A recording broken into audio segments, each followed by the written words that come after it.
Bien, nous reprenons après la proposition 8, donc où on a commencé à définir le conatus. Donc les propositions 9 et 10 vont changer de sujet. Dans les phrases précédentes, dans les propositions précédentes, les phrases qui énonçaient la proposition disaient « una quaeque res ». C'était le cas de proposition 6, la proposition 7, la proposition 8, chaque chose. Tout d'un coup, les propositions 9 et 10 ne parlent plus de chaque chose, elles parlent de l'âme. Donc parmi les choses de l'univers, qui ont toutes un conatus, qui font tout un effort pour persévérer dans leur être, on va s'intéresser à une catégorie particulière, qui est l'individu humain. Et cet individu humain, pour l'instant, on va le regarder non pas du côté de son corps, mais du côté de son âme. Même si les démonstrations font appel, elles aussi, au corps. Donc, proposition 9, l'âme, en tant qu'elle a des idées claires et distinctes, et aussi en tant qu'elle a des idées confuses, s'efforce de persévérer dans son être pour une durée indéfinie et a conscience de son effort. Donc, cette proposition introduit un terme qu'on a déjà trouvé dans l'éthique, même s'il n'y est pas très présent, c'est le terme de conscience, de conscient. On le trouve dans la proposition elle-même, et uius sui conatus est conscia, et elle est consciente de son effort. On le trouve dans la démonstration, elle a nécessairement conscience d'elle-même, elle a conscience de son effort. Alors, comme Spinoza ne passe pas ordinairement pour un philosophe de la conscience, ça vaut la peine de s'arrêter une seconde sur l'introduction de ce terme. Ce qu'il faut remarquer tout de suite, c'est que la conscience, ici, définit le fait d'être conscient de quelque chose. Ce n'est pas une instance séparée ou une faculté qui s'appelle la conscience. En fait, ce qui intéresse Spinoza, c'est bien plutôt le fait qu'en même temps qu'il y a une certaine action, nous sommes conscients de cette action. Donc le terme conscient est introduit non pour désigner une faculté spécifique, mais pour désigner une sorte d'accompagnement d'une action, d'accompagnement ici de l'effort pour persévérer dans son être. Et à aucun moment il n'est dit que cette conscience soit une conscience claire. Au contraire. Il s'agit de l'âme en tant qu'elle a des idées claires et distinctes, mais aussi en tant qu'elle a des idées confuses. L'âme, dans sa dimension inadéquate, s'efforce tout autant de persévérer dans son être que dans sa dimension adéquate. La preuve, pour nous rappeler en quoi l'âme est consciente, on nous dit, puisque d'ailleurs l'âme, par les idées des affects du corps, a nécessairement conscience d'elle-même, renvoie à la proposition 23 de la partie 2. Mais cette proposition 23 de la partie 2 ne disait pas que l'âme était consciente en fonction des affects du corps, elle disait qu'elle n'était consciente qu'en fonction des affects du corps. C'est introduit dans une phrase restrictive, non nisi, et atenus tantum. Pas autrement que, et de cette façon-là seulement. Autrement dit, le renvoi à la proposition 2.23 a pour fonction bien plutôt de montrer une limite que de montrer quelque chose d'absolument positif. Il s'agit de dire que l'âme est consciente de son effort, mais qu'elle n'en est consciente que dans la mesure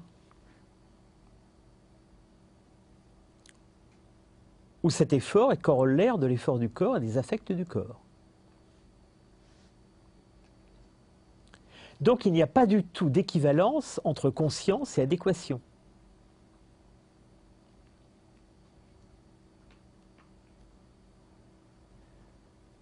Donc plutôt que de se demander si Spinoza est un philosophe de la conscience, il vaut bien mieux dire Spinoza est un philosophe de la disjonction entre conscience et adéquation.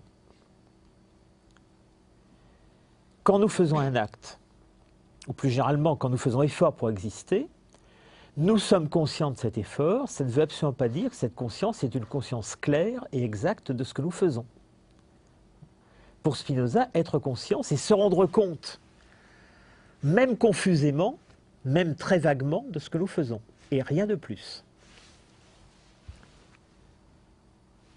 Alors, inutile de dire qu'en ce sens, ce qui se passe dans l'âme et qui correspond à cet effort, qui traduit cet effort pour continuer à exister, ne risque pas d'avoir une grande autonomie comme dans les philosophies de la volonté.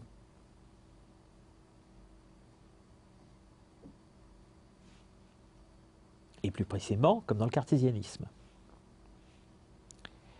Il suffit pour s'en rendre compte de lire le Scoli, qui va introduire à la fois justement le terme de volonté, puis le terme d'appétit et le terme de désir, mais en disant explicitement que ces trois choses sont une seule et même chose, vues sous des points de vue différents. Donc je lis le Scoli. Cet effort, quand il se rapporte à l'âme seule, est appelé volonté. Mais quand il se rapporte à la fois à l'âme et au corps, il est appelé appétit. Je m'arrête un instant avant de commenter la suite. Ça ne veut pas dire que l'âme peut avoir des efforts qui seraient totalement indépendants de ce qui se passe dans le corps. Bien sûr, ils sont causalement indépendants, ça c'est très net, puisqu'il n'y a pas de causalité entre l'âme et le corps. Mais il y a une correspondance entre l'un et l'autre, puisque ce qui se passe dans l'un se passe aussi dans l'autre sur un autre registre. Ce qui se passe dans le corps, selon les lois de l'étendue, se passe en même temps dans l'âme, selon les lois de la pensée. Donc, la formule « quand il se rapporte à l'âme seule » ne doit pas être comprise comme désignant un mouvement qui serait totalement autonome dans l'âme, mais comme le regard que nous portons sur un mouvement qui se passe à la fois dans l'âme et dans le corps, ce regard provisoirement ne considérant que la dimension qui est celle de l'âme. Autrement dit, c'est bien le même mouvement, le même effort, qui s'appelle parfois appétit et parfois volonté. Quand nous le regardons dans sa totalité, nous lui donnons le nom exact d'appétit. Quand nous ne le regardons que dans un seul de ses aspects, nous lui donnons le nom partiel de volonté. Dès lors, inutile de se demander si notre volonté pourra lutter contre nos appétits. C'est la même chose. Il faudra bien plutôt se demander si certains de nos appétits peuvent lutter contre d'autres. Et il se peut évidemment que du fait de cette représentation partielle, quand un de nos appétits lutte contre un autre, nous nous le représentions illusoirement comme un combat de notre volonté contre notre appétit. Ça veut simplement dire que nous représentons de façon fractionnée le premier appétit et de façon complète le second.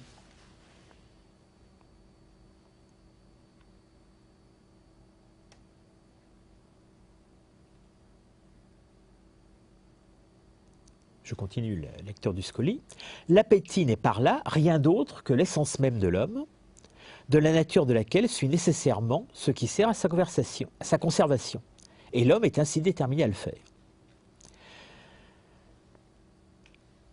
Alors, il ne faut pas se tromper sur le sens de cette formule. L'appétit est l'essence même de l'homme. Ou variante, puisque l'appétit et le désir, c'est la même chose, on va le dire ensuite, le désir est l'essence même de l'homme. L'erreur consisterait à croire que Spinoza définit ici une essence spécifique de l'homme. Si c'était le cas, on pourrait croire alors que le désir est ce qui caractérise l'espèce humaine par rapport aux autres espèces. Donc on pourrait dire l'essence de l'homme, c'est l'appétit ou le désir, alors que l'essence du chien ou de l'huître ou de la pierre, c'est autre chose. Pas du tout. Bien entendu, toutes les choses réelles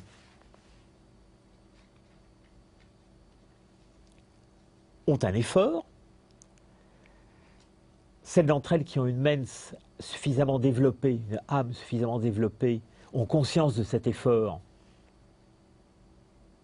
et donc ont un appétit, un désir, etc., etc. Donc cette essence que Spinoza énonce ici, ce n'est pas du tout une essence spécifique. Il ne dit pas du tout ça pour distinguer, pour différencier au sens technique l'homme d'une autre espèce. Ce qu'il veut dire ici, c'est non pas que le désir est l'essence de l'homme, mais que l'essence de l'homme n'est que désir, que le désir n'est pas autre chose que l'essence de l'homme. Autrement dit, qu'on aurait tort, quand on considère un appétit ou un désir, de dire qu'il va contre l'essence de l'homme. Il ne va pas contre puisque c'est la même chose. Donc cette formule est visiblement là pour combattre les interprétations moralisantes ou théologiques du désir qui le voient comme une faute ou un péché contre l'essence humaine. Face à ceux qui voient le désir comme une faute, ou comme une sorte d'infraction à la nature de l'homme, Spinoza répond, mais non, la nature de l'homme, ça consiste à faire effort pour persévérer en son être, et le désir n'étant que cet effort et la conscience de cet effort, le désir n'est pas contraire à la nature de l'homme, il n'est que l'essence ou nature de l'homme. Donc il ne s'agit pas ici de définir différentiellement l'homme par rapport aux autres essences, il s'agit de refuser l'interprétation du désir comme faute par rapport à l'essence. Comme faute, comme infraction, comme péché. Alors je continue. Donc pour l'instant, il n'a pas encore parlé de désir en tant que tel, il a simplement dit l'appétit. De plus, il n'y a nulle différence entre l'appétit et le désir, donc ce sont deux noms pour la même chose, sinon que le désir se rapporte généralement aux hommes en tant qu'ils ont conscience de leurs appétits, et peut pour cette raison se définir ainsi, le désir est l'appétit avec conscience de lui-même. Donc c'est ce qui a été énoncé, cette conscience qui a été énoncée à l'intérieur du théorème, de la proposition. Ainsi, volonté, désir et appétit désignent bien le même effort de l'âme pour persévérer dans son être. Simplement, ce sont trois noms qui désignent trois aspects de cet effort. L'appétit, c'est quand on regarde à la fois l'âme et le corps. La volonté, quand on isole abstraitement ce qui se passe dans l'âme. Le désir, quand on insiste sur le fait que cet effort est en même temps conscient de lui-même.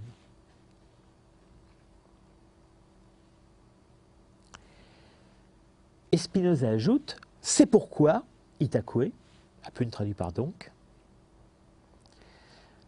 je crois qu'il faut garder la formule forte, c'est pourquoi il est établi par tout cela que nous ne nous efforçons à rien, ne voulons, n'appétons, les trois verbes renvoient évidemment à effort, volonté, appétit et désir, cupiditatis, coopérer, ni ne désirons qu'une chose, parce que nous la jugeons bonne, mais au contraire, nous jugeons qu'une chose est bonne, parce que nous efforçons vers elle, etc. Alors, remarquez que le verbe juger, juger une chose bonne, iudicamus, fait ici sa première apparition dans ce texte. Autrement dit, Spinoza n'a pas raisonné à partir du bien et de notre jugement sur le bien, il a raisonné à partir du fonctionnement de notre corps et de l'effort que ce fonctionnement implique. Donc, il va bien falloir, dans la suite, s'interroger sur les rapports entre ce qu'on pourrait appeler, bien que ce ne soit pas le vocabulaire de Spinoza, un sujet et un objet, ou un agent et le bien vers lequel il se dirige. Mais ça n'est pas du tout à partir de ce rapport entre sujet et objet que Spinoza raisonne. Au contraire, il a d'abord produit la notion d'effort et la notion dérivée de désir, volonté, appétit, sans aucune référence à l'objet, sans aucune référence au bien, sans aucune référence à notre jugement sur le bien qu'il y aurait dans l'objet du désir.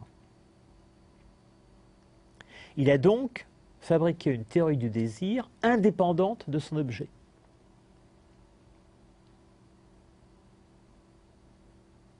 Alors, il ne faut pas s'étonner par la suite si un certain nombre de propositions de la troisième partie de l'éthique nous font penser à certains textes de Freud ou en général, de la psychanalyse. Non pas du tout qu'on puisse mettre un signe égal entre les deux. Les deux théories sont extrêmement différentes, et notamment par le fait qu'il n'y a pas d'inconscient chez Spinoza. Mais il y a au moins un point commun, qui va avoir une série d'effets incontestables, c'est le fait que le désir n'est pas d'abord défini par son objet. Que le désir est d'abord défini par ce que Spinoza appelle conatus, ce que Freud appellera pulsion, mais quelque chose qui est interne à l'individu humain et qui seulement ensuite se cherche des objets. Il y a bien là une sorte d'homologie doctrinale entre les deux pensées, même s'il y a par ailleurs d'énormes différences.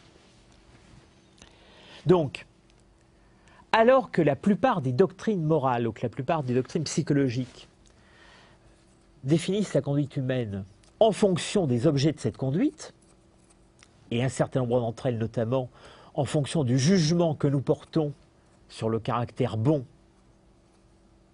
de cet objet, Spinoza prend la position inverse. Donc, ces doctrines morales dont Spinoza se distancie, elles consistent à dire il y a certains objets dans lesquels il y a quelque chose qui est bon pour moi ou qui est bon en soi.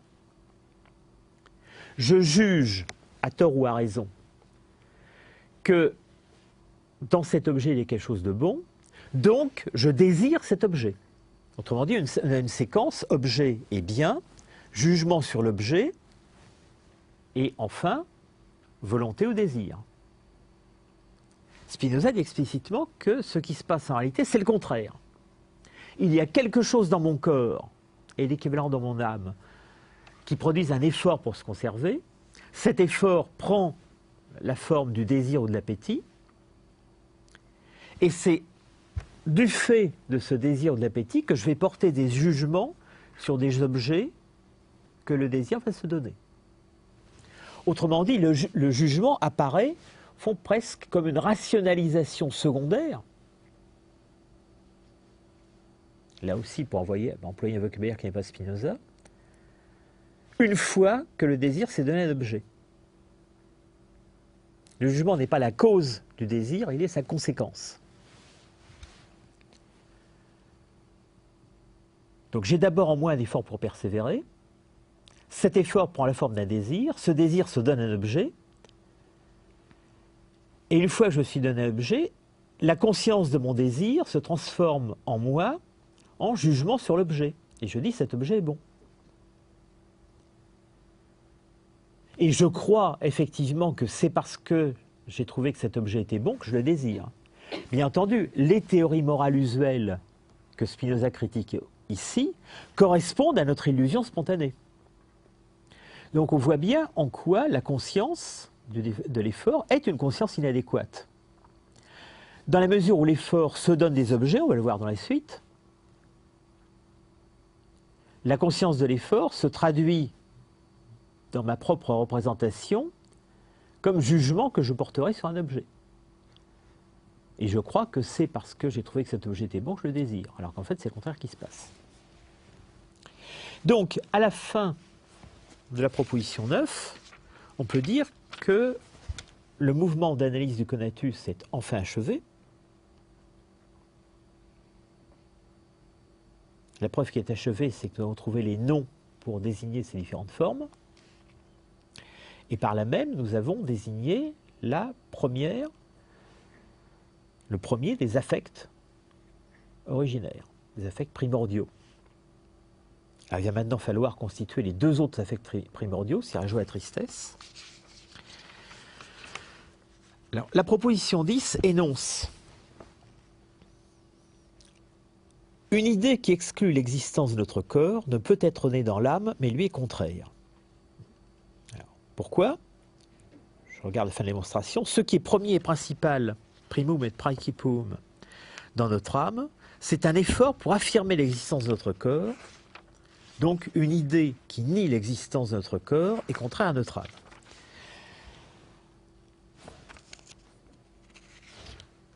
On voit bien ici en quoi une telle proposition et l'explication qu'il a donnée montre bien que chez Spinoza, il n'y a pas de contradiction interne. En quoi c'est en ce sens une philosophie non dialectique. On va voir dans la suite qu'en réalité, les choses se compliquent un peu. C'est-à-dire qu'il y a une sorte de dialectique qui sera introduite à l'occasion de la complexification de l'étude de l'affect. Mais ici, le principe de base, c'est qu'un objet n'a rien en lui-même, enfin une chose n'a rien en elle-même qui tende à sa destruction, et dans l'âme, il n'y a rien, il n'y a aucune idée de quelque chose qui exclut l'existence d'autre corps. Donc il n'y a pas de négativité, ni dans l'individu en général, ni dans l'âme en particulier.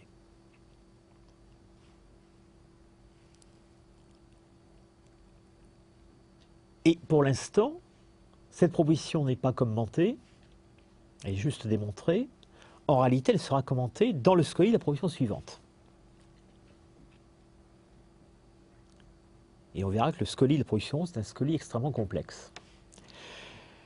Donc, maintenant, les propositions 11, 12, 13 vont d'une part introduire les deux autres affects fondamentaux, les deux autres passions fondamentales, et d'autre part, prendre en vue la première diversification des affects.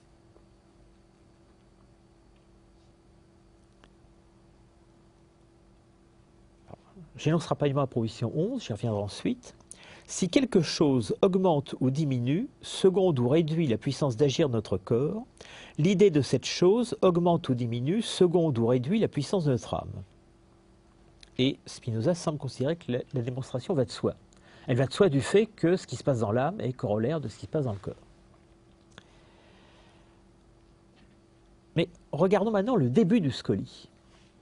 Puisqu'en fait, ce scoli, pratiquement, comprend plusieurs parties qui ne parlent pas de la même chose. Alors, le début du scoli, il est en quelque sorte en retrait sur la proposition. Parce qu'il faut remarquer que la proposition a changé de sujet de nouveau.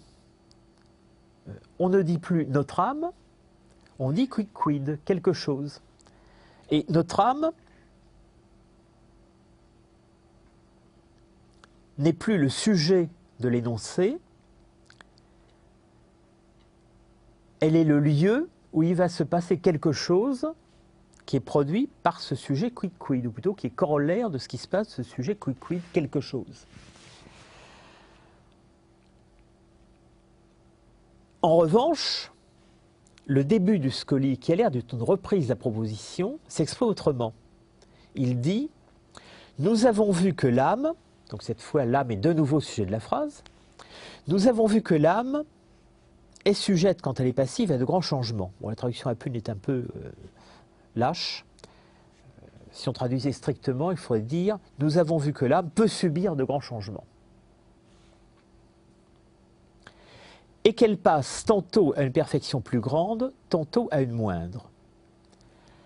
Alors, bien entendu, il s'agit exactement comme dans l'énoncé de la proposition 11, de noter une variation dans un sens, augmente, devient plus grand, une variation dans l'autre sens, diminue, seconde, ou devient plus faible. N'empêche que ce n'est pas tout à fait le même point de vue. Dans la proposition, il s'agit de quelque chose qui augmente la puissance d'agir du corps, ou qui la diminue. Et de l'idée de cette chose qui augmente ou diminue la puissance de l'âme. Donc, il s'agit d'un objet, pas plus nommé que ça, ou de l'idée de cet objet, c'est-à-dire un objet dans la pensée, qui a un effet sur le corps ou sur l'âme. Et la variation est au fond étudiée du point de vue de sa cause. Dans le début du scoli, la variation est nommée pour elle-même. On ne parle pas de sa cause. Il s'agit de dire, certes qu'il y a des changements, que ces changements sont subis, mais la variation est énoncée en termes de perfection plus ou moins grande. Autrement dit, la variation est vue sous un regard interne et non pas sous un regard causal. Donc restons-en pour l'instant à cette mise en retrait du début du scoli, c'est-à-dire au regard interne. On reviendra après au regard causal, ou quasi-causal. Alors, regardons le regard interne. Le regard interne, il aboutit à énoncer le statut de deux autres affects fondamentaux, à savoir la joie et la tristesse. À partir du moment où on sait qu'il y a des variations de perfection, c'est-à-dire une variation de puissance, puisque par perfection et réalité, Spinoza entend la même chose, et que la réalité d'un mode, ce n'est pas autre chose, c'est puissance. Eh bien, par joie, j'entends une passion par laquelle l'âme passe à une perfection plus grande, par tristesse, une passion par laquelle elle passe à une perfection moindre. Autrement dit, la joie et la tristesse ne sont pas autre chose que ces changements de perfection à l'intérieur de l'âme. Donc la joie et la tristesse dans le scoli sont définies uniquement par des variations internes de l'âme, et non pas par la variation causale qui est donnée dans la proposition. Donc la joie et la tristesse sont introduites exactement comme le désir, c'est-à-dire uniquement par une référence interne. Donc l'effort par lequel nous percevons dans notre être, c'est le désir. La variation positive de notre puissance, c'est la joie. La variation négative de notre puissance, c'est la tristesse. Donc dans ces trois cas, la première définition des trois affects primaires se fait indépendamment des objets qui causent ou passent pour des causes des changements.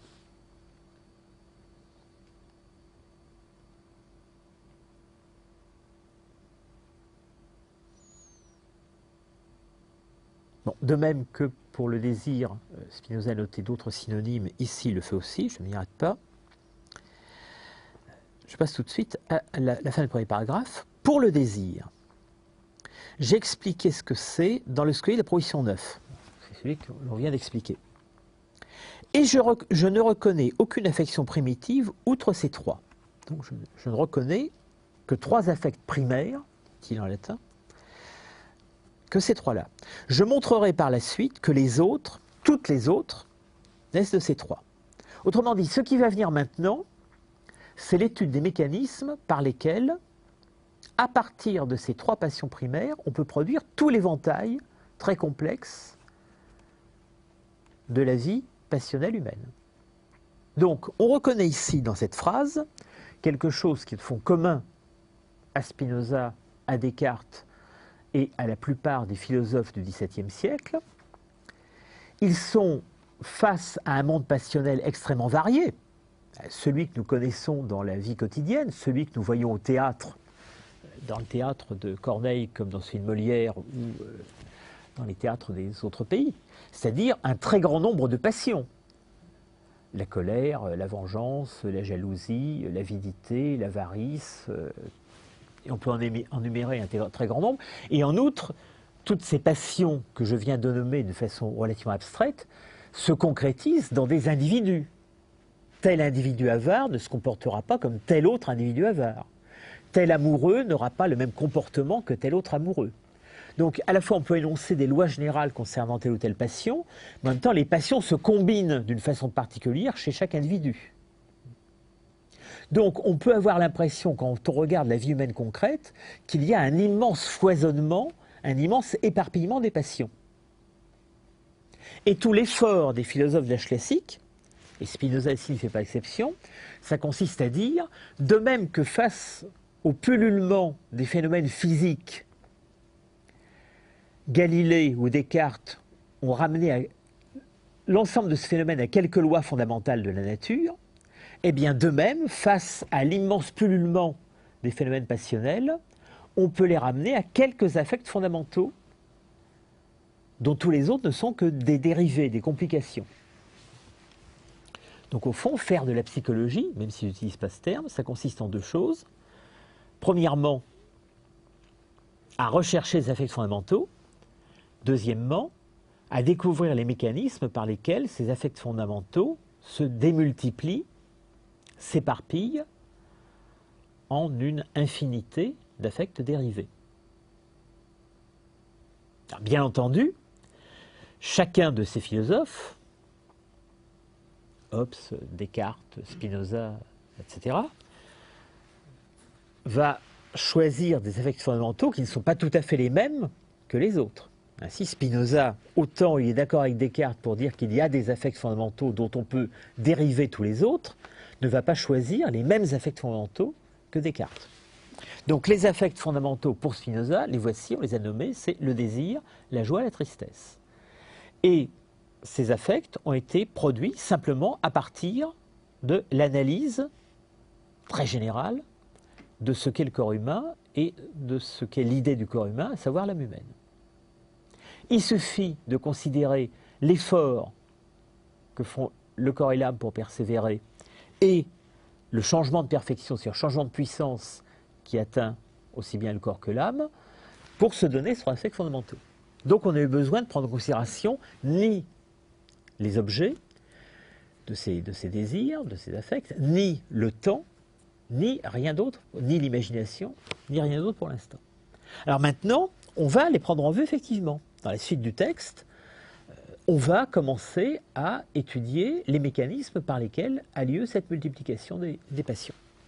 Mais avant d'en arriver là, la suite du Scoli va se constituer en quelque sorte en post-Scoli de la proposition 10 qui n'avait pas été commentée. Donc, Spinoza dit, avant de poursuivre toutefois, il me paraît bon d'expliquer ici plus amplement la proposition 10 de cette partie, afin qu'on le connaisse mieux en quelles conditions une idée est contraire à une autre. Dans le Scoli de la proposition 17, partie 2, nous avons montré que l'idée constituant l'essence de l'âme enveloppe l'existence du corps aussi longtemps que le corps existe. De plus, de ce que nous avons fait voir dans le corollaire et dans le Scoli de la proposition 8, partie 2, il suffit que l'existence présente de notre âme dépend de cela seul, à savoir de ce que l'âme enveloppe l'existence actuelle du corps. Alors, il faut bien remarquer ici l'idée de dépendance. Ap hoc solo pendere. La dépendance ne marque pas une dépendance de l'âme par rapport au corps. Elle marque une dépendance du statut de l'âme par rapport au corps. Et ce statut, c'est que l'âme implique ou enveloppe l'existence actuelle du corps.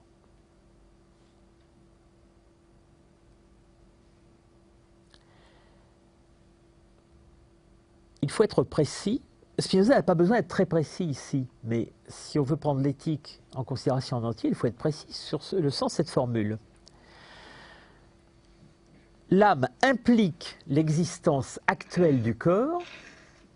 Alors d'abord, ça ne veut pas dire que le corps cause l'existence de l'âme, ça veut dire que l'âme est l'idée du corps. C'est un autre type de relation. Ce n'est pas une relation de causalité, c'est une représentation qui est entre autres une relation de représentation, même si l'idée ne se réduit pas à représentation. Mais d'autre part, l'âme implique l'existence actuelle du corps, ça ne veut pas dire que l'âme n'existe que lorsque le corps existe. Ça veut dire que tant que l'âme existe, y compris si elle existait de façon perpétuelle, ce que nous ne pouvons pas dire encore, elle aurait un rapport avec l'existence actuelle du corps. Ce rapport n'implique pas qu'elle soit contenue dans les mêmes limites. Alors on verra dans la suite qu'en fait l'existence actuelle du corps implique deux choses. Premièrement, l'essence même du corps. Si le corps n'avait pas d'essence, il n'existerait pas. Donc cette essence, ça peut être, pour les êtres les plus simples, quelque chose comme une équation mathématique. Pour des êtres plus complexes, comme les animaux supérieurs, ou les hommes, ou par exemple un État, puisque l'État aussi est un corps de certaine façon, cette essence peut être quelque chose d'un peu plus compliqué que les formules mathématiques que nous utilisons habituellement, mais qui se ramène à cela. Au fond, quelque chose comme une définition. Est-ce que cette essence suffit pour que le corps existe de façon actuelle? Non. Il faut qu'en même temps existent des conditions externes. Donc l'existence actuelle du corps, c'est son essence plus ses conditions externes.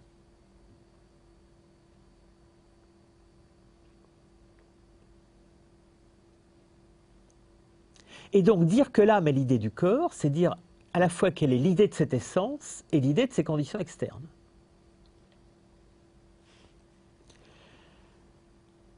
Donc dire que l'âme implique l'existence actuelle du corps, cela veut dire que l'âme implique, est l'idée de l'essence et des conditions externes d'existence du corps.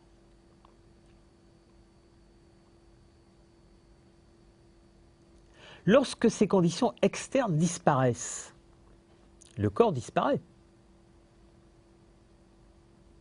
Mais l'âme continue à être l'idée de cette essence. Et en conséquence, il n'y a pas de raison que l'âme disparaisse avec le corps. Et c'est ça qui assurera la possibilité du raisonnement conçu dans la deuxième partie de Éthique 5.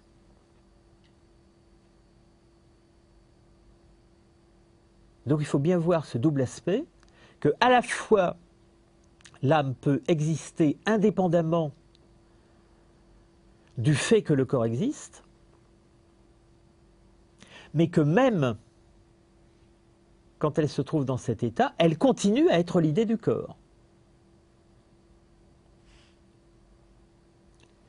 Donc elle continue à avoir un rapport avec l'existence actuelle du corps, même si cette existence actuelle a cessé de se réaliser.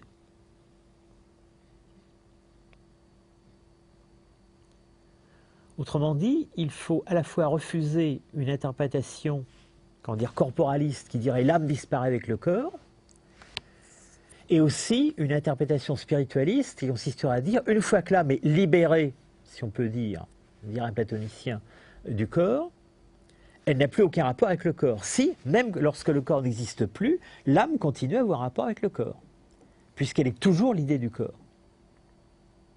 même quand le corps n'est plus là. Et c'est ça qui explique, ce n'est pas du tout ce qui était énoncé ici, bien entendu, parce qu'ici, il n'y a pas du tout besoin de rentrer dans ces considérations, mais c'est ça qui explique que dans Éthique 5, la plus ou moins grande part d'éternité de l'âme aura un rapport avec le plus ou moins grand nombre d'aptitudes du corps à l'époque où il existait. Alors je reviens maintenant à notre scolie. Dans ce scolie, Spinoza n'a pas besoin d'énoncer tout cela. Il peut le laisser provisoirement entre parenthèses jusqu'à Éthique 5.20. La seule chose qui intéresse, c'est de savoir comment, comme il le dit, une idée peut être contraire à une autre à l'intérieur de l'âme. Alors, réponse. L'existence présente de l'âme et sa puissance d'imaginer sont ôtées sitôt que l'âme cesse d'affirmer l'existence présente du corps. Mais la cause pourquoi l'âme cesse d'affirmer cette existence du corps ne peut être l'âme elle-même, puisqu'elle fait effort au contraire pour l'affirmer. Et elle n'est pas non plus que le corps cesse d'exister. Pourquoi? Parce que si c'était la fin de l'existence du corps qui supprimait l'affirmation, l'effort d'affirmation du corps dans l'âme, à ce moment-là, c'est qu'il y aura une causalité entre les attributs. Or, il n'y a pas de causalité entre les attributs. Donc, pour la même raison, elle ne cesse pas d'affirmer l'existence du corps parce que le corps cesse d'être. Mais cela provient d'une autre idée qui exclut l'existence présente de notre corps et conséquemment celle de notre âme, et qui est par la suite contraire à l'idée constituant l'essence de notre âme.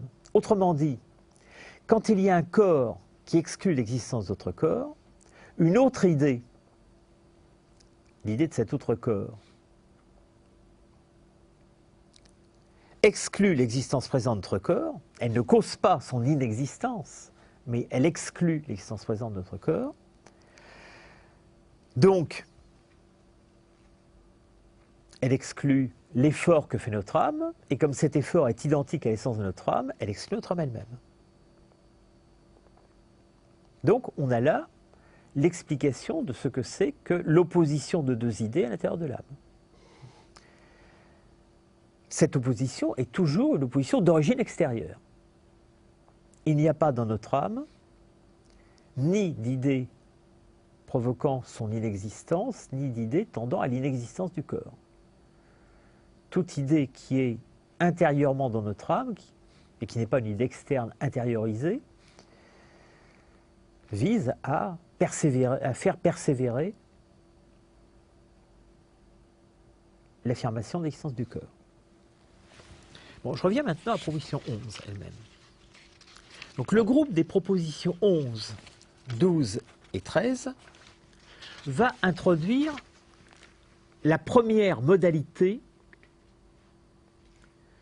de dérivation des affects. Ça va être la dérivation par l'objet.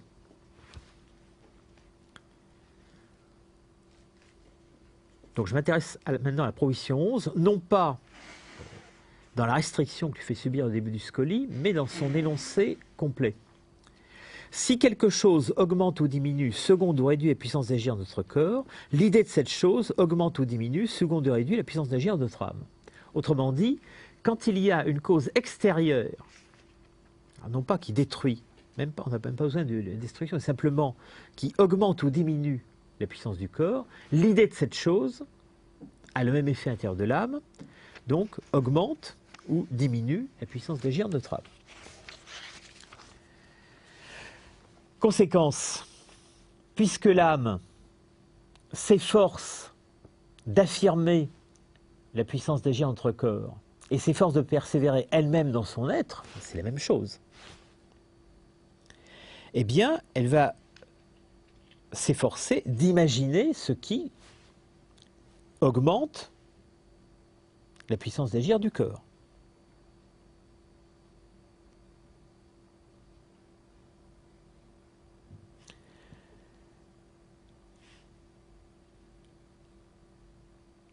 L'intérêt de cette proposition 12, c'est qu'elle montre bien que l'âme n'est pas une sorte de reflet passif de ce qui se passe dans le corps.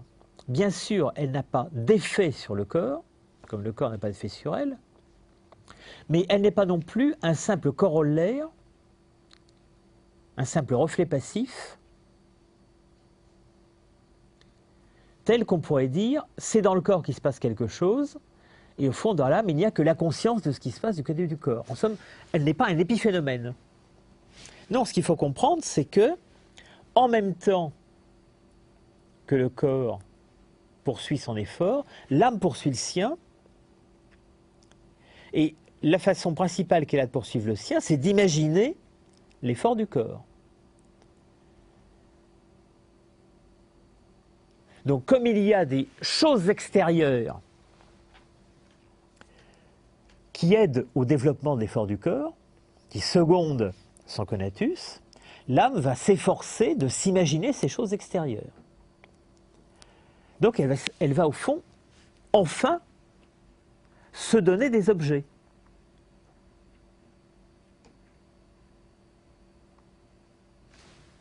Et symétriquement, dans la proposition 13,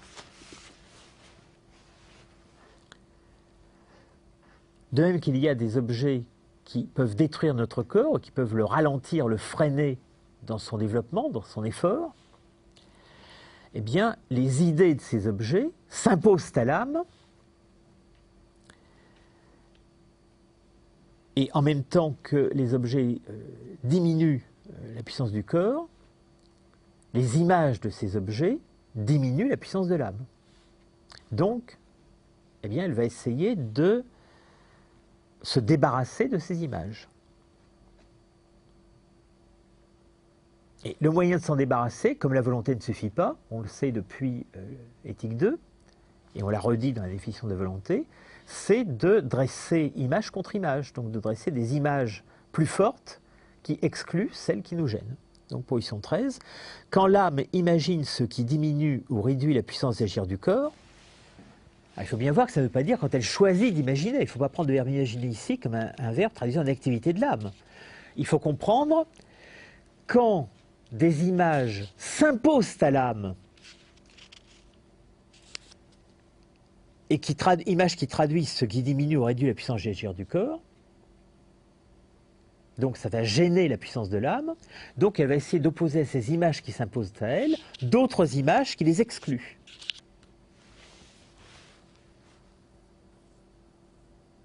Donc une nouvelle fois, elle se donne des objets. Donc dans la proposition 12, on voit qu'elle se donne au fond des objets positifs. Elle essaye de se représenter des choses qui augmentent la puissance d'agir de son corps. Dans la proposition 13,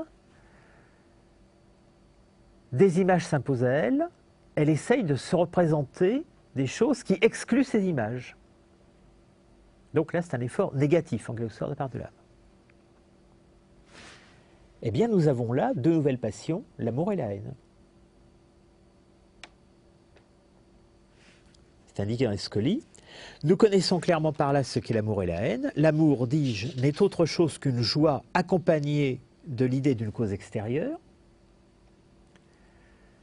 Donc au fond, l'amour, c'est l'effort que fait l'âme pour se représenter des objets qui renforcent la puissance du corps. La haine, c'est l'effort que fait l'âme pour exclure les images des objets qui gênent la puissance du corps, qui nuisent à la puissance du corps.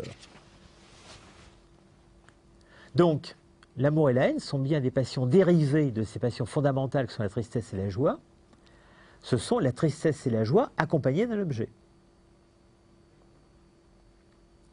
Remarquez que dans tout ce raisonnement, il n'est dit nulle part que cette représentation est adéquate.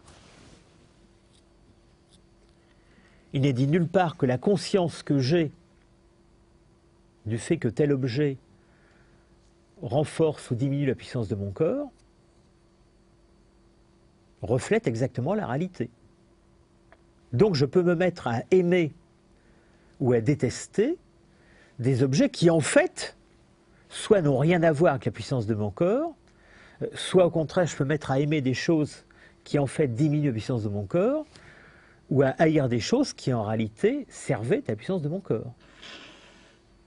Puisque bien entendu, j'agis non pas en fonction de leurs effets réels, mais en fonction de la représentation que j'en ai. Donc si je me trompe dans cette représentation,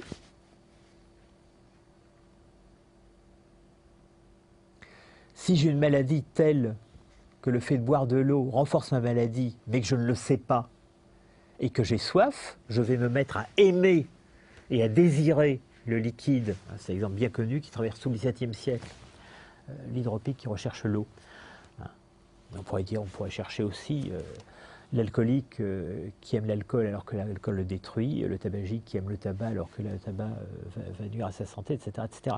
Donc il faut bien voir que le choix d'objet de l'amour n'est absolument pas lié à un effet positif réel. Il est lié à la représentation, à la conscience que j'ai de cet effet positif. Cette conscience peut bien entendu être totalement fausse.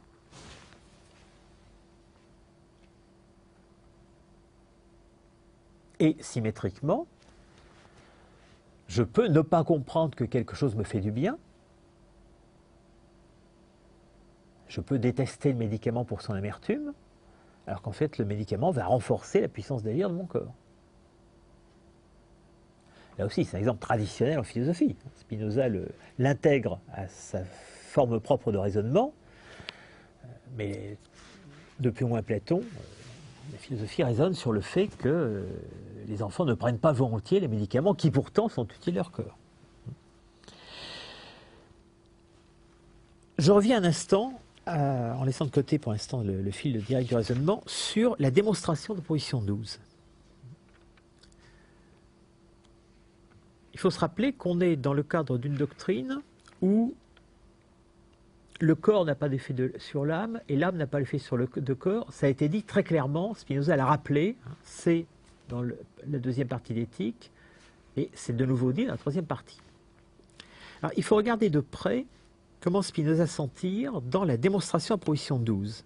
C'est-à-dire, quand il s'agit de dire que l'âme, autant qu'elle peut, s'efforce d'imaginer ce qui accroît au second la puissance légère du corps. Alors, aussi longtemps que le corps humain est affecté d'une manière qui enveloppe la nature d'un corps extérieur, donc qui implique la nature d'un corps extérieur, l'âme humaine considère ce même corps comme présent. Et en conséquence, aussi longtemps que l'âme humaine considère un corps extérieur comme présent, c'est-à-dire l'imagine, le corps humain est affecté d'une manière qui enveloppe la nature de ce même corps extérieur, point, Alors, comment ici en latin? Tam diu humanum corpus affectum est modo. Qui, etc., etc. Alors, tam diu, ça veut dire aussi longtemps. Alors, regardons ensuite du côté de l'âme. Aussi longtemps, donc, que l'âme imagine ce qui accroît ou seconde la puissance d'agir dans notre corps, aussi longtemps, Apu n'a pas répété le aussi longtemps, mais c'est dans le texte, le corps est affecté de manière d'être qui accroît seconde sa puissance d'agir. Donc, quam diu mens ea imaginatur, aussi longtemps le corps imagine ces choses-là, tam diu corpus affectum est, aussi longtemps le corps est affecté. Alors, on a bien l'impression que ce aussi longtemps, tam diu quam diu, frôle l'expression de la causalité. Cette causalité interdite entre l'âme et le corps, on a l'impression que Spinoza ici est en train de la côtoyer malgré ses dénégations. En fait, non. Si on reconstitue le raisonnement dans son ensemble, il faut dire, aussi longtemps que l'âme imagine les choses qui, etc., eh bien, dans le même moment, par un effet de la même puissance, il se passe telle et telle chose dans le corps. Autrement dit, une explication spinoziste complète consisterait à dire, en réalité, le même mouvement se passe dans l'âme et dans le corps, en même temps que la causalité interne de l'âme fait que l'âme se représente les choses qui secondent la puissance du corps, c'est-à-dire que l'âme aime un objet, en même temps, dans la causalité interne du corps, cette chose a un effet positif sur le corps. Donc, en réalité, il n'y a pas de causalité de l'âme sur le corps, pas plus que le corps sur l'âme. Mais on voit bien que pour représenter ce double mouvement, plutôt ce mouvement en deux dimensions, Spinoza utilise une formule qui ressemble quand même étonnamment à une formule causale, le tam diu quam diu, même s'il le masque sous des formulations temporelles. Pourquoi ? Parce que du point de vue de notre représentation, comme nous ne savons pas ce qui se passe dans le corps, nous ne savons pas biologiquement ce qui se passe dans le corps, le seul moyen que nous ayons de le savoir, c'est justement la conscience que nous en avons dans l'âme. Donc le seul moyen de se représenter cette causalité double du côté corporel et ce dynamisme double du côté corporel et du côté mental, c'est de nous le représenter comme de fait une quasi-causalité. Même si dans la réalité, ce n'est pas comme ça que ça se passe. Alors on peut effectivement critiquer Spinoza en disant mais en réalité il s'agit tout simplement d'une causalité. Et il se refuse à le voir. Oui, certes, mais si on fait ça, en fait, on ne se rend pas compte que le coup de force spinoziste, consistant à refuser toute causalité entre l'âme et le corps, aussi étonnant que ça puisse paraître du point de vue de l'expérience, et il l'a rappelé lui-même un certain nombre de fois, l'expérience semble enseigner le contraire. Et on a vu qu'en fait, quand il réfute cette apparente notion de l'expérience, il ne réfute que dans un sens, c'est-à-dire du côté de la causalité du corps sur l'âme, et pas du côté de la causalité de l'âme sur le corps. En réalité, ce refus de la causalité qui amène Spinoza à ces formules très étranges de coïncidence temporelle qui ressemblent presque à des conséquences. C'est ce qui lui permet de mettre en avant des phénomènes que l'explication causaliste interattributive cache. Je disais tout à l'heure, à la différence de la psychanalyse, il n'y a pas chez Spinoza quelque chose comme l'inconscient. Non. Mais en revanche, s'il n'y a pas de l'inconscient, il y a en quelque sorte de l'insu. Il y a des choses qui se passent dans notre corps à l'insu de ce qui se passe dans notre âme. Du fait que la conscience n'est pas une conscience adéquate. Du fait que nous nous représentons à l'envers les processus qui nous dirigent vers tel ou tel objet.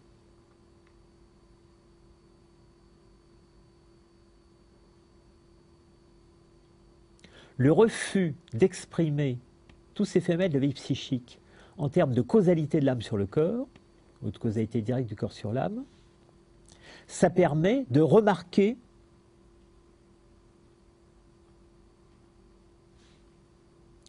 toutes ces dimensions qui deviennent quasiment invisibles quand on est trop attentif aux relations de causalité. Ça permet de porter attention sur les processus cachés à nous-mêmes qui se déroulent d'un côté du côté de l'âme et de l'autre côté du côté du corps. Ça permet au fond de démasquer nos rationalisations de nos actions.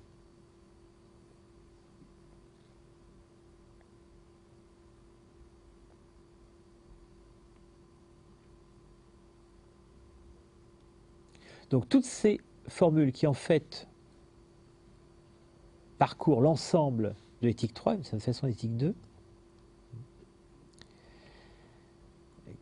qui à la fois énonce le refus de causalité entre les attributs et tendent perpétuellement à contourner ce refus, eh bien, il faut les voir pour ce qu'ils sont, pas du tout comme des espèces de défaites de Spinoza, mais au contraire comme des procédures positives qui permettent de mettre sur la table, de donner à voir des phénomènes psychiques qui d'habitude ne sont pas vus. Ils font tout ce qui échappe habituellement à l'attention.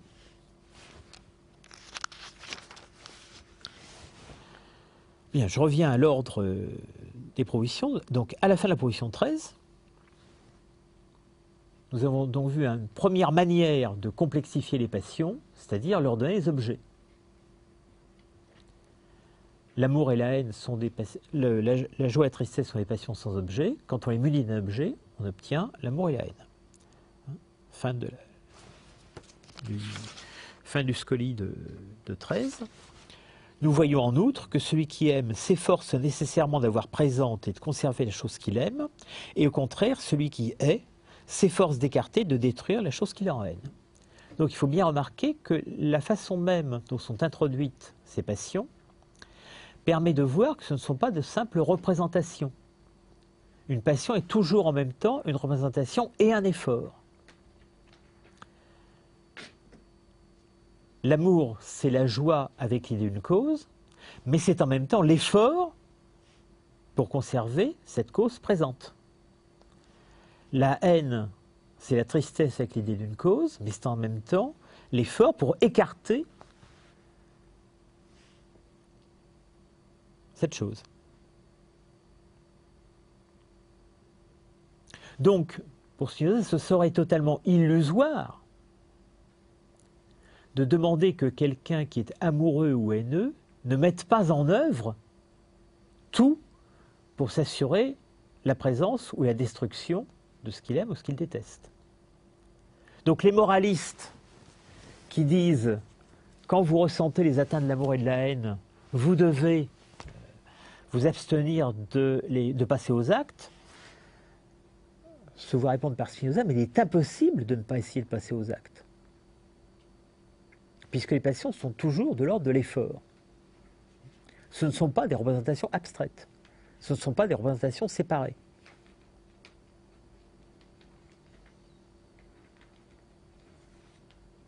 De même que la représentation d'un triangle ou d'un cercle, c'est d'une certaine façon en même temps, dans notre corps, le mouvement embryonnaire qui construit ce triangle ou ce cercle, de même, la représentation d'un objet de désir, d'amour ou de haine, c'est en même temps, dans l'étendue, la tentative pour vouloir consommer cet objet dans le cas du désir, le rendre présent dans le cas de l'amour, l'éloigner ou le détruire dans le cas de la haine. Donc il n'y a pas d'abord la passion et ensuite la mise en œuvre. La passion est toujours déjà effort de mise en œuvre. Alors bien entendu, ce qui peut nous faire illusion, c'est que d'une part, une passion peut être combattue par une autre passion, on le verra dans la suite, et d'autre part, évidemment, qu'il ne suffit pas que nous essayions de mettre en œuvre une passion pour y arriver. Parce que les passions d'autrui, ou les circonstances extérieures, peuvent nous en empêcher. Mais si nous n'arrivons pas à mettre en œuvre, c'est justement parce que nous rencontrons des empêchements. Ce n'est pas du tout parce que nous pourrions, nous abstenir de passer à cette mise en œuvre. Encore une chose à remarquer avant de passer à la suite. Dans ces trois propositions, Spinoza a dit, proposition 11, quid, quelque chose. et dans la même proposition, l'idée de cette chose, eius rei idea. Donc il utilise soit un pronom neutre, quid, soit un nom vague, res, la chose. Dans la proposition 12, l'âme s'efforce d'imaginer ea quae, un relatif, un démonstratif et un relatif, ce que nous traduisons par les choses qui, ou ce qui. Et pareil, dans la proposition 13, ea quae, et un peu plus loin, rerum, donc ce qui, ces choses qui, et les choses. Donc, les objets qui introduisent la première modalisation de l'affect, ce sont des objets qui sont définis de manière extrêmement indéterminée, extrêmement générale. Donc ces objets, ça peut être tout ce que vous voudrez. Je citais tout à l'heure l'exemple de l'eau, du médicament, mais ça peut être aussi un eau semblable. Mais finalement, ça ne change rien que ce soit un eau semblable. Donc détester autrui, du point de vue où nous en sommes actuellement, ça n'est pas autre chose que de détester le poison ou le médicament ou la couleur rouge ou n'importe quoi. C'est-à-dire que tant qu'on est dans cette première modalisation, et d'ailleurs dans celles qui vont suivre aussi des affects, autrui n'intervient pas de façon spécifique. Il n'est pas du tout exclu qu'il intervient, mais il ne se distingue pas des autres objets. Donc pour l'instant, nous avons dépassé le stade où on analysait seulement le fonctionnement interne de l'homme. Nous sommes au stade où on analyse le fonctionnement de l'homme par rapport aux objets, mais rien ne spécifie ces objets. Donc autrui, s'il existe, s'il intervient, est un objet parmi d'autres. Et on verra qu'à partir de cette proposition, ça va changer considérablement. Et pour l'instant, ce qui est dit d'autrui, c'est exactement la même chose que ce qui est dit de n'importe quel res, de n'importe quelle chose. Bon, maintenant, on va passer à la deuxième modalisation. Proposition 14. Deuxième proposition. Cette deuxième modalisation, elle va occuper les propositions 14 et 15. Donc, proposition 14, si l'âme a été affectée une fois de deux affects en même temps, sitôt que plus tard elle sera affectée de l'un, elle sera affectée aussi de l'autre. Alors, les mots importants, c'est une fois, en même temps, plus tard. Simul, semel, postea. Il faut remarquer tout de suite que ce qui est introduit ici, c'est le temps, mais le temps ne joue, pour l'instant, l'opposition entre semel et postea, qu'un rôle de cadre. Le temps, c'est ce dans quoi il se passe quelque chose. Il n'est pas la cause de la modalisation. La cause de la modalisation, c'est l'association. Enfin, c'est ce que les psychologies du XIXe siècle appelleront l'association. Donc, dans un temps passé, semel, il y a deux affects qui ont eu lieu en même temps, simul.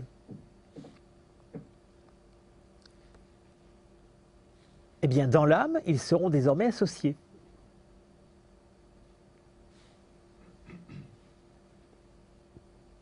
Pourquoi? Alors là, on voit bien qu'il s'agit que la conscience que nous avons de notre effort, la conscience que nous avons de ce qui arrive à notre corps et à notre âme, n'est pas nécessairement adéquate.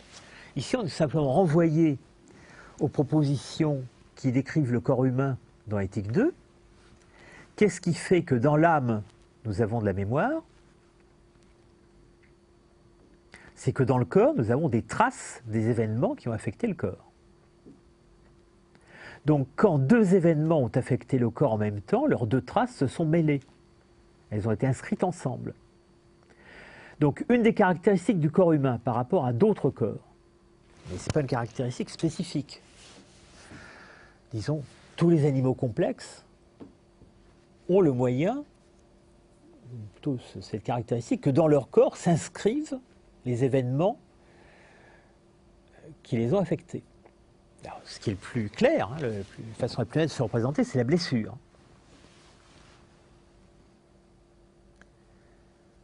Si un chien a été agressé par un autre chien, il porte sur sa patte ou sur son dos la trace matérielle, la blessure, qui est issue de cette rencontre. Et aussi longtemps qu'il aura cette blessure, dans son âme, il se souviendra de ce qui est arrivé. C'est bien, c'est pas spécifiquement humain. Mais en même temps, la blessure n'est jamais que la forme la plus visible, la plus exceptionnelle de la trace dans le corps. Des événements, toutes les rencontres que nous vivons, tous les événements laissent des traces dans notre corps, mais elles n'ont pas toujours le caractère éclatant d'une blessure. C'est ce que nous appellerions maintenant des traces neurologiques. Sans que Spinoza ait besoin de nous expliquer comment ça se passe. Il se trouve que dans certaines parties de notre corps sont inscrites les images de ce que nous avons rencontré. Et donc, si quelque chose réactive cette image, rappelez-vous que chez Spinoza, comme chez tous les auteurs classiques, image désigne quelque chose qui est dans le corps et non pas dans l'âme. L'idée de cette image est alors réactivée dans l'âme. Donc, si par exemple une nouvelle rencontre réactive l'image de l'objet A, si l'objet B a rencontré notre corps en même temps que l'objet A, eh bien, en repensant à l'objet A, je repenserai à l'objet B. Ceci du point de vue épistémologique. Mais du point de vue affectif maintenant, si la rencontre a été heureuse, eh bien, la joie que j'aurai à repenser l'objet A déteindra sur l'objet B, même s'il n'est pas du tout en lui-même source de joie.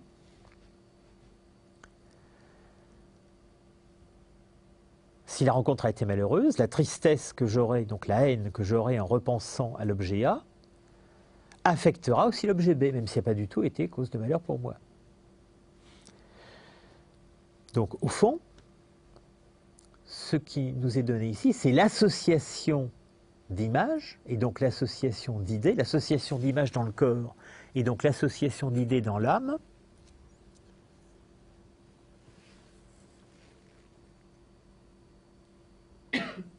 qui fait qu'un affect en appelle un autre.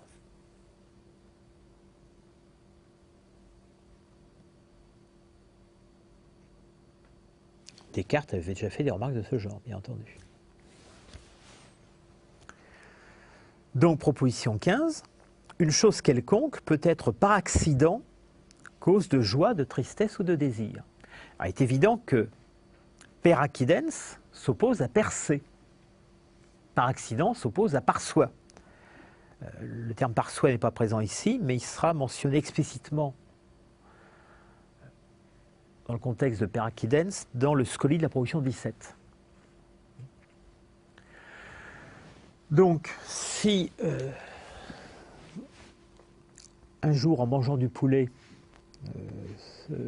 quelqu'un a mis du poison dans le poulet et que ça vous rend malade pour plusieurs jours, le poison sera cause de tristesse pour vous per se, par soi. Le poulet sera cause de tristesse per accidens, par accident. Il n'est pas du tout cause de votre maladie. Mais dans les traces que l'un et l'autre laissent dans votre corps, les deux sont mélangés. Et en conséquence, par la suite, chaque fois que vous repenserez à l'un, vous repenserez à l'autre. Et du coup, vous détesterez tel aliment, même si ce n'est pas lui en tant que tel qui a été cause d'un malheur pour votre corps. Mais désormais, il sera donc per accidens, par accident, cause de joie, de tristesse ou de désir. Alors, il faut voir que cette source de passion, cette source accidentelle de passion est extrêmement importante. C'est par exemple elle qui va être la cause d'une partie constitutive de la superstition, c'est-à-dire les oracles. Regardez la préface du traité théologico-politique. La plupart des rites religieux, la plupart des rites superstitieux s'ancrent dans cette proposition 15. J'ai vu passer des oiseaux, ou j'ai entendu le tonnerre, ou j'ai vu une grande lueur à l'horizon, et juste après, il est arrivé des malheurs à moi, à mon peuple. Désormais, dans mon esprit, le passage des oiseaux sur ma gauche, ou un coup de tonnerre, ou une grande lueur à l'horizon, seront le signe, mais cette idée de signe sera un signe en fait dans cette causalité par accident, seront le signe que des malheurs vont m'arriver. Autrement dit, je mettrai à détester telle ou telle chose, comme j'ai détesté la cause réelle de mes malheurs. Donc c'est bien dans cette capacité associative de l'imagination humaine l'imagination passionnelle, que s'enracine tout le rituel superstitieux.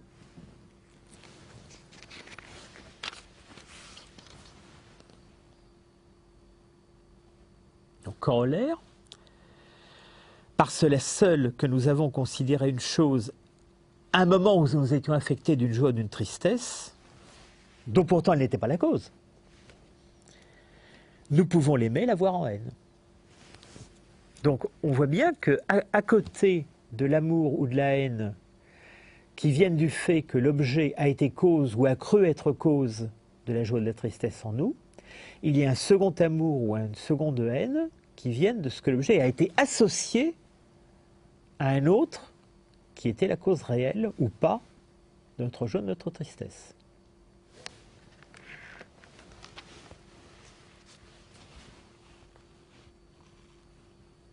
Donc on peut fonder là-dessus un très grand nombre de passions dérivées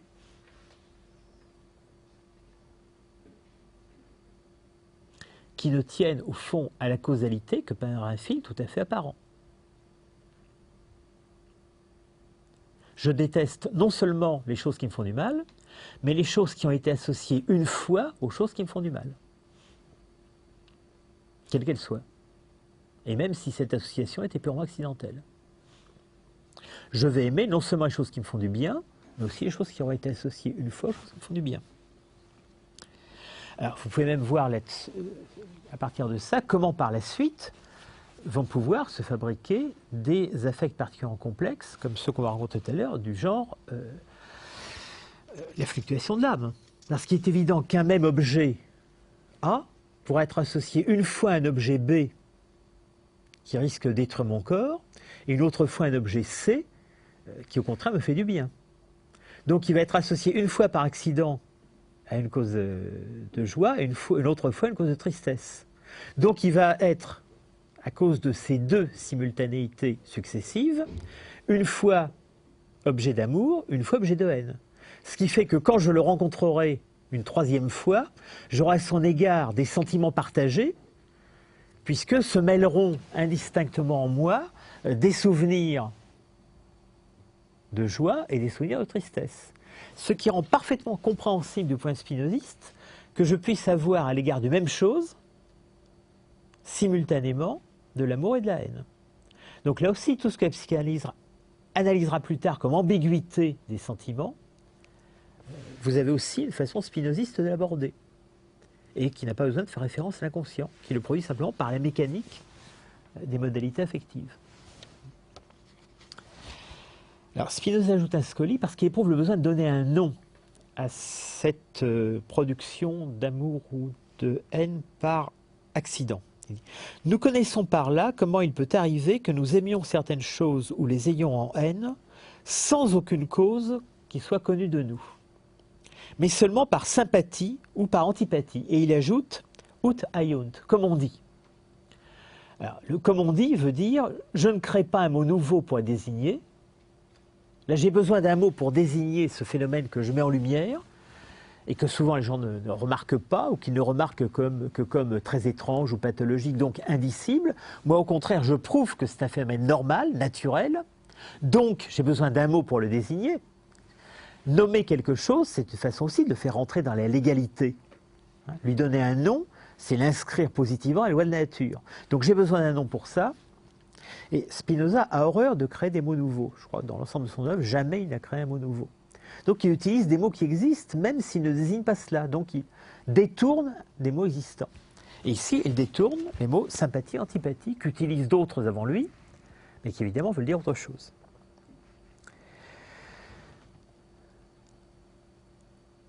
Donc il utilise le mot sympathie pour désigner cet amour par accident, et le mot antipathie pour désigner cette haine par accident.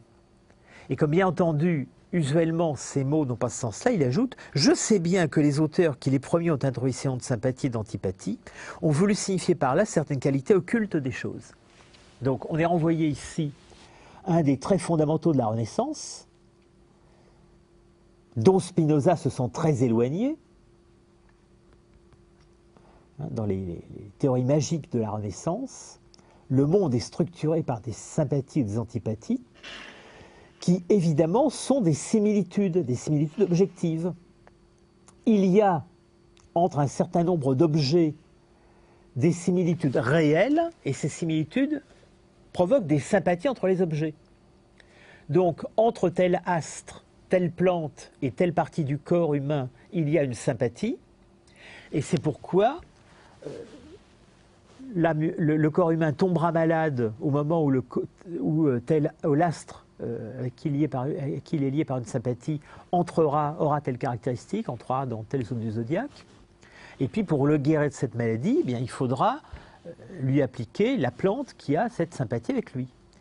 Donc, dans l'usage que les occultistes de la Renaissance font des termes sympathie ou antipathie, il y a référence à des ressemblances, à des affinités réelles, objectives. Chez Spinoza, au contraire, il s'agit de désigner des affinités illusoires, accidentelles. Mais tout simplement, il préfère détourner le sens du mot plutôt que de créer un mot nouveau. Il préfère s'appuyer sur le matériau langagier existant. C'est au fond une sorte de reconnaissance de sa part du caractère réel et concret du langage. Il y a un usage, et il vaut mieux détourner légèrement l'usage plutôt que d'essayer d'en créer un nouveau. C'est une constante de sa façon de procéder. Bon, maintenant on va passer à la troisième modalité de dérivation des affects. Après la constitution d'objets, après la simultanéité, c'est-à-dire l'association d'idées, les propositions 16 et 17 vont prendre en vue la ressemblance, la similitude. Proposition 16. Par cela seul que nous imaginons qu'une chose a quelques traits de ressemblance avec un objet affectant habituellement l'âme de joie ou de tristesse, et bien que le trait par lequel cette chose ressemble à cet objet ne soit pas la cause efficiente de ces affects, nous aimerons cependant cette chose ou nous l'aurons en haine. Autrement dit, cette fois, c'est plus une conjonction accidentelle, comme dans le cas précédent. C'est une ressemblance réelle. Mais la ressemblance réelle est partielle et elle ne concerne pas la causalité qui nous importe. Si elle la concernait véritablement, ce serait pas un autre affect, ce serait le même. Donc si j'ai été mordu par tel animal, je croise un autre animal qui ressemble au premier, mais même si lui il a été dressé pour ne pas me mordre, eh bien j'en aurais peur de la même façon. Ou bien, plaçons-nous au contraire du côté de l'animal, quand on dit chat échaudé craint l'eau froide, c'est exactement ça. Qu'est-ce qui a fait mal au chat dans l'eau chaude? C'est pas le fait que ce soit de l'eau, c'est sa chaleur. Simplement, l'eau froide ressemble à l'eau chaude par un trait commun, qui est le fait que ce soit de l'eau. Donc le chat va avoir peur, va détester l'eau froide, non, alors que le trait qu'est l'eau froide en commun avec l'eau chaude n'est précisément pas le trait qui lui a fait mal, la chaleur, mais ça ne fait rien. La ressemblance est tellement forte pour lui qu'il y a une dérivation d'affect à cause de cette similitude. Alors là aussi, vous pouvez imaginer à quel point les hommes vont pouvoir créer des multitudes d'affects fondés sur la similitude. Mais après tout, le proverbe « chat chaudé craint l'eau froide » montre bien que les hommes ont reconnu depuis longtemps que ce type de dérivation n'était pas propre aux humains. Donc, j'insiste, tout ce que Spinoza énonce ici comme dérivation effective, à la fois, premièrement, ça n'est pas propre aux hommes, c'est vrai, ça peut s'appliquer à tous les animaux qui leur ressemblent, et deuxièmement, parmi les objets dont il s'agit, là aussi, il n'y a pas que des hommes, il peut y avoir des choses, des animaux, etc., etc. Donc tout ce qui est dit là est dit à un certain degré de généralité interspécifique. Il décrit des passions humaines, mais rien dans ce qu'il dit là ne nous dit que ces passions sont seulement humaines. Alors je me doute bien que la pierre ou le ver de terre n'ont pas ces passions, mais il y a toutes les chances que le chat ou le grand singe les ait. Donc les animaux qui ont une structure en gros semblable à la nôtre, il ne suffit de pas grand-chose. Il suffit qu'ils aient une constitution qui leur permette d'avoir des traces mémorielles. Et qu'ils aient une mens suffisamment développée, donc un corps suffisamment complexe, pour avoir conscience de leurs actions. Pas du tout nécessaire de posséder la raison, par exemple, pour avoir tout ça. Au fond, dans une situation analogue à ce qu'on lisait dans la deuxième partie de l'éthique, à la fin de la proposition 13, et qui introduisait la petite physique puis les postulats du corps humain,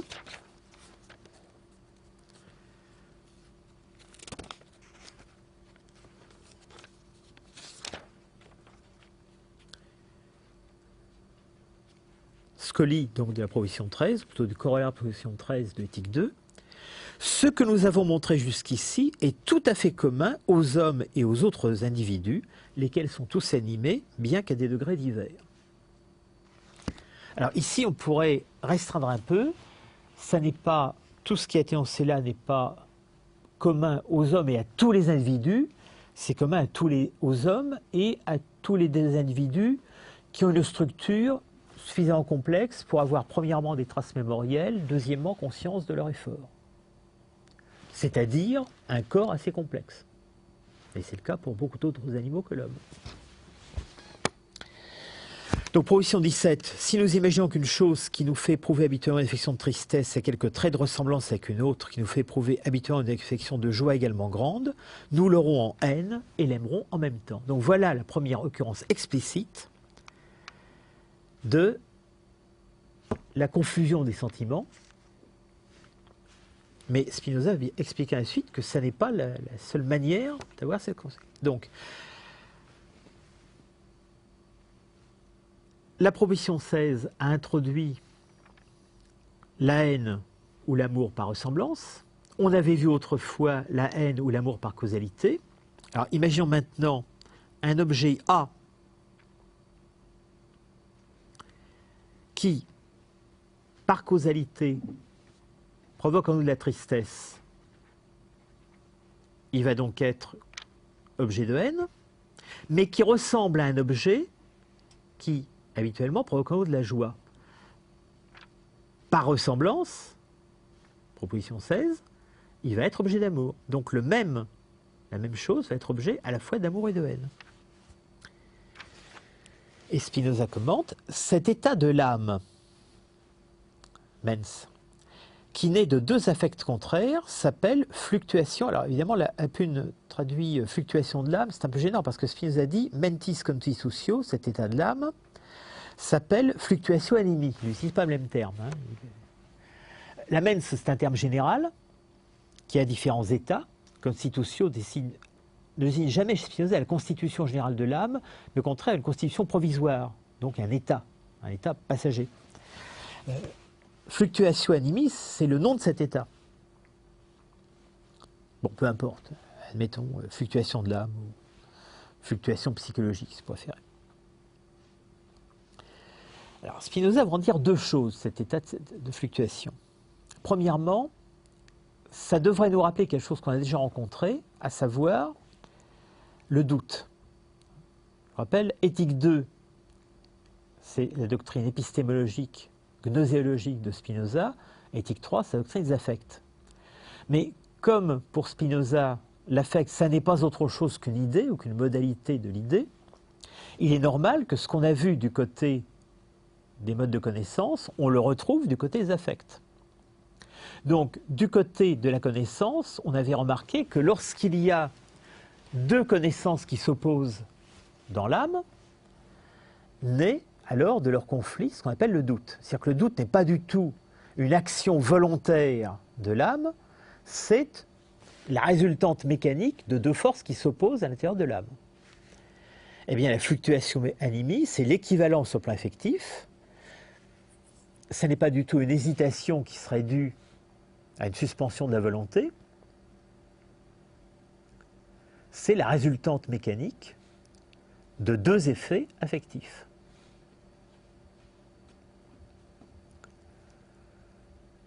Donc, il est à l'égard de l'affect, la fluctuation anémie est à l'égard de l'affect ce que le doute est à l'égard de l'imagination. Et il n'y a de différence entre la fluctuation de l'âme et le doute que du plus au moins. Donc, Spinoza vient d'introduire ici une notion, c'est la fluctuation anémique, qui va rendre compte d'un très grand nombre de situations humaines. Alors, de même que le doute rend compte de beaucoup d'hésitations gnoséologiques, la fluctuation anémique rend compte de beaucoup d'hésitations psychologiques. Or, l'homme est très souvent en état d'hésitation, de délibération. Mais d'habitude, on présente ces situations d'hésitation, de délibération à la fois comme un moment où la volonté est en train de choisir et comme une preuve que l'âme peut suspendre ses affects comme elle suspend son jugement. Ce que dit Spinoza, exactement de la même façon qu'il dit que le doute n'est pas volontaire, c'est que la fluctuation anémique n'est pas volontaire. Donc dans toutes les situations où j'hésite entre deux solutions, c'est simplement que les images de ces deux solutions provoquent deux sentiments différents, moi, ou que la même solution provoque à la fois un affect d'amour et un affect de haine. Autre chose à remarquer, Spinoza souligne lui-même que ici, il n'introduit qu'une sorte de fluctuation anémie, mais qu'il y en a d'autres sortes. Donc, cette fluctuation anémie-là, c'est celle qui survient lorsque une même chose a une causalité directe sur nous et une causalité indirecte par ressemblance, et que ces deux causalités s'opposent. Mais il en cite d'autres. Je ne nie pas que les fluctuations de l'âme ne naissent le plus souvent, alors d'une autre façon, il va en citer deux d'ailleurs, d'un objet qui est cause efficiente de l'une et l'autre, de l'un et l'autre affect. Donc, autre type de fluctuation, c'est celle où le même objet produit directement les deux sortes d'affects. Pourquoi ? Tout simplement parce que le corps humain n'est pas un objet simple, n'est pas une chose simple, mais une chose complexe. Donc, le corps humain, en effet, est composé d'un très grand nombre d'individus de nature différente, et par suite, il peut être affecté par un seul et même corps de manière très nombreuse et diverse. Autrement dit, si le corps humain était une chose simple, l'objet qui le détruit, ou qui diminue sa puissance, n'aurait qu'un seul effet sur lui. Donc, il n'engendrerait pas spontanément une fluctuation de l'âme. Il engendrerait soit l'amour, soit la haine. Mais en réalité, donc il ne pourra y avoir d'amour et de haine que par le mécanisme qui a été décrit dans la Proposition 17. Mais là, le Scully nous rappelle que le corps humain est un être très complexe. C'est ce qui en est pris dans les postulats du corps humain de Éthique 2.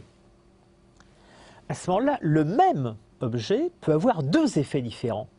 Un sur une partie du corps et l'effet opposé sur une autre partie. Je citais tout à l'heure l'exemple de l'ivrognerie.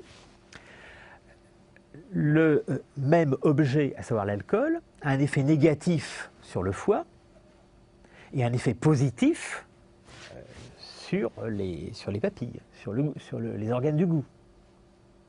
Donc il est tout à fait normal que quelqu'un qui a appris ou qui commence à souffrir à cause de l'effet de l'alcool sur le foie déteste l'alcool pour cette causalité directe, et par ailleurs continue à l'aimer pour cette autre causalité directe, qui est son accoutumance au goût de l'alcool.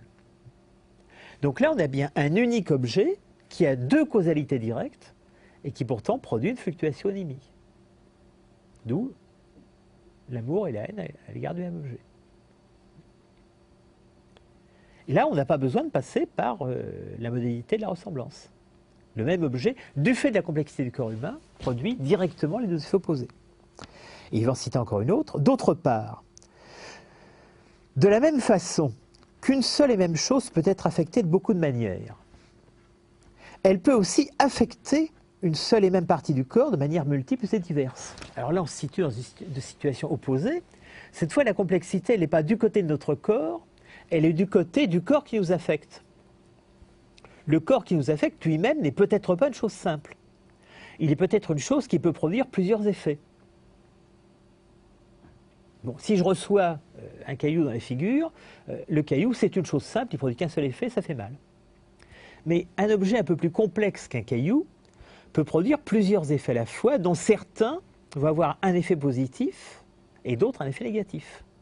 Donc à ce moment-là, la fluctuation anémie va être produite non pas par la complexité de mon corps, mais par la complexité de la chose qui entre en relation avec mon corps. Donc, à la fin du seuil de la position 17, on se retrouve avec trois sources de fluctuation anémie. D'une part, les modalités, notamment par ressemblance, on pourra en imaginer d'autres. Et d'autre part, la complexité du corps et la complexité du corps avec lequel j'entre en relation. Qui, encore une fois, peut être un corps humain, mais peut être tout autre chose. On passe maintenant à une quatrième sorte de modalité, la proposition 18, et font la série des suivantes. L'homme éprouve, par l'image d'une chose passée ou future, le même affect de joie ou de tristesse que par l'image d'une chose présente. Donc ici, on voit Spinoza réintroduire la notion de temps, le passé et le futur. Mais cette fois, le temps n'est plus un simple cadre dans lequel se passe la modalité, il est la modalité elle-même.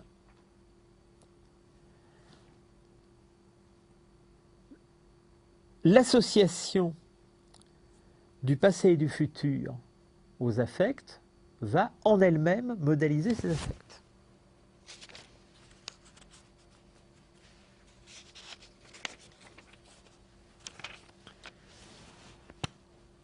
Je saute à démonstration.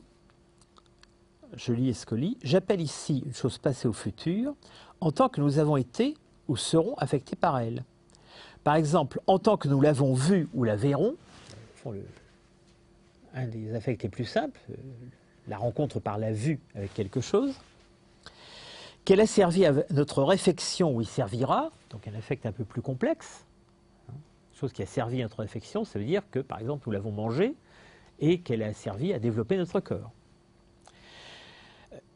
Et puis, alors, chose encore plus générale, elle nous a causé du dommage ou nous en causera, et de la notion de dommage renvoie à quelque chose de beaucoup plus variable que la simple réflexion alimentaire. En tant que nous l'imaginons ainsi, nous en affirmons l'existence.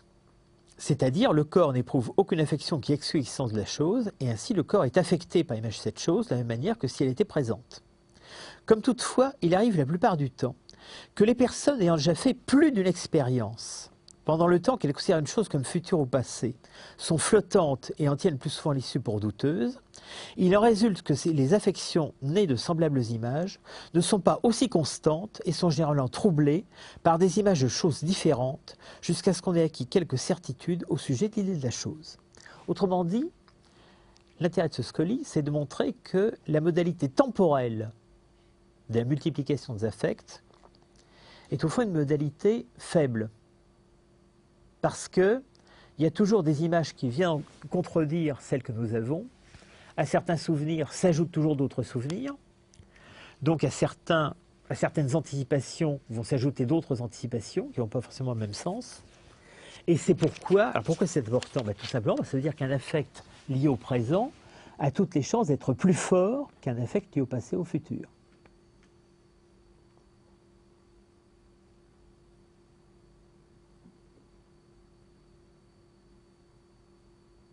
Alors c'est une des raisons pour lesquelles les affects vont être plus forts que la raison.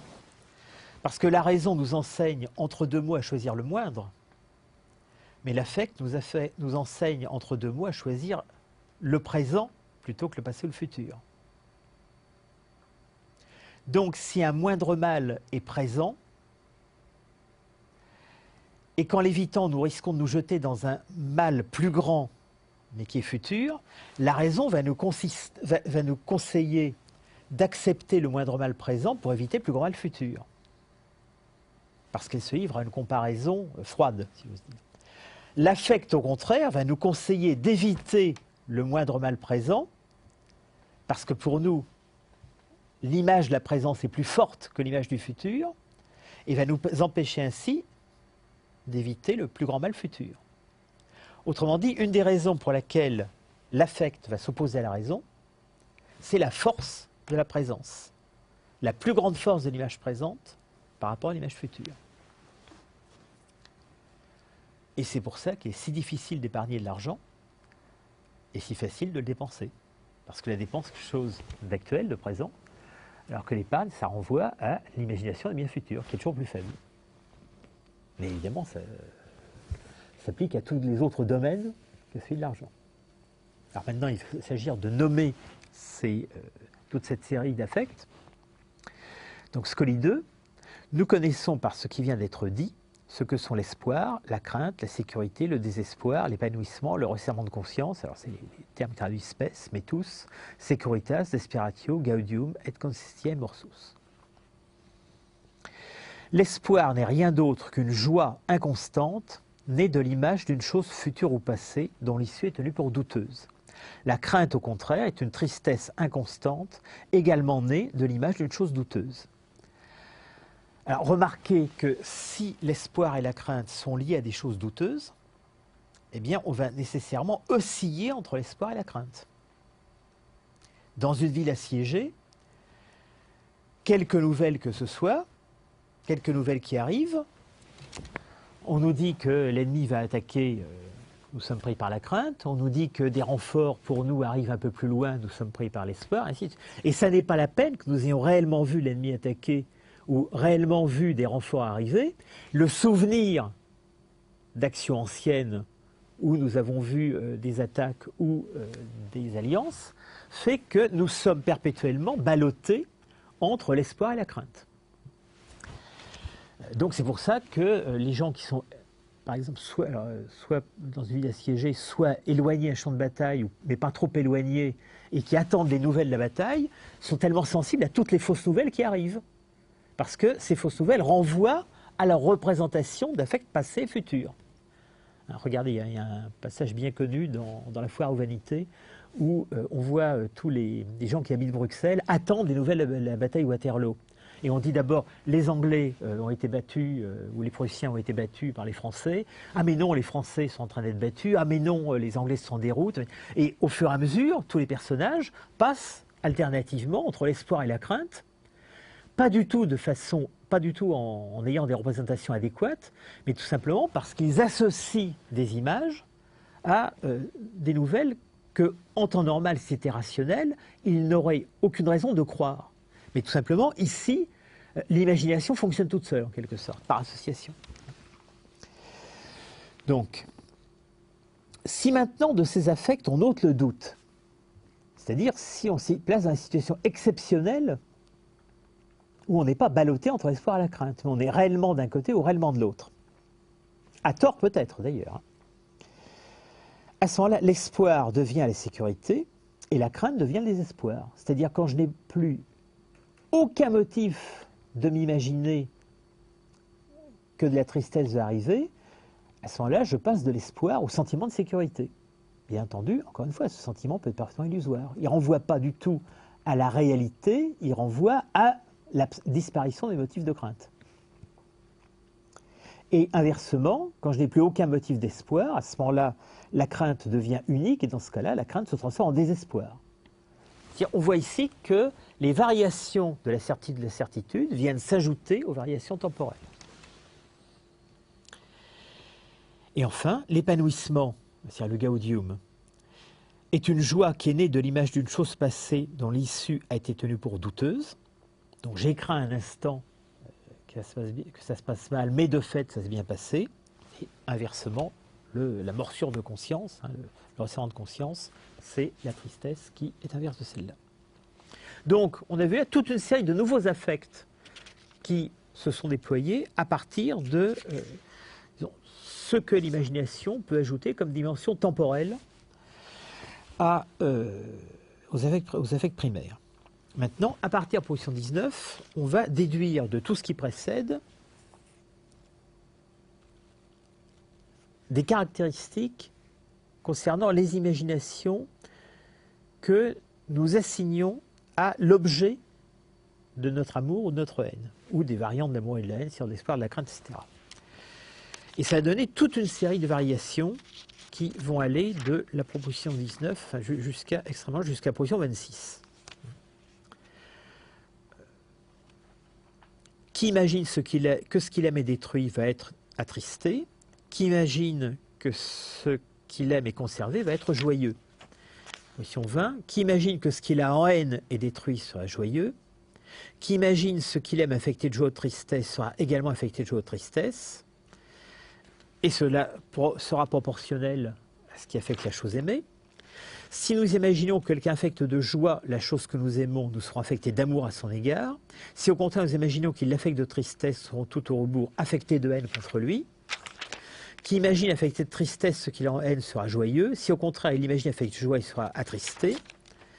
Si nous imaginons que quelqu'un affecte de joie une chose que nous avons en haine, nous serons affectés de haine à son égard, etc. etc. Bon. Vous voyez que là, il s'agit au fond de faire travailler l'imagination, non plus sur ce qui nous arrive à nous, mais sur l'objet de notre haine ou de notre amour.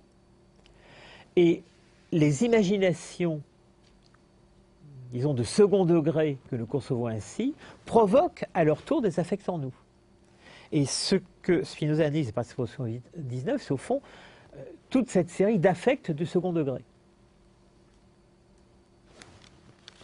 Mais tant qu'on en est ici, même quand Spinoza dit quelqu'un, aliquis, donc il ne dit plus quelque chose, c'est tout simplement parce que pour penser à un effet un peu compliqué, il a besoin de se représenter non pas une chose en général, mais un individu capable de réflexion complexe, c'est-à-dire sans doute un homme.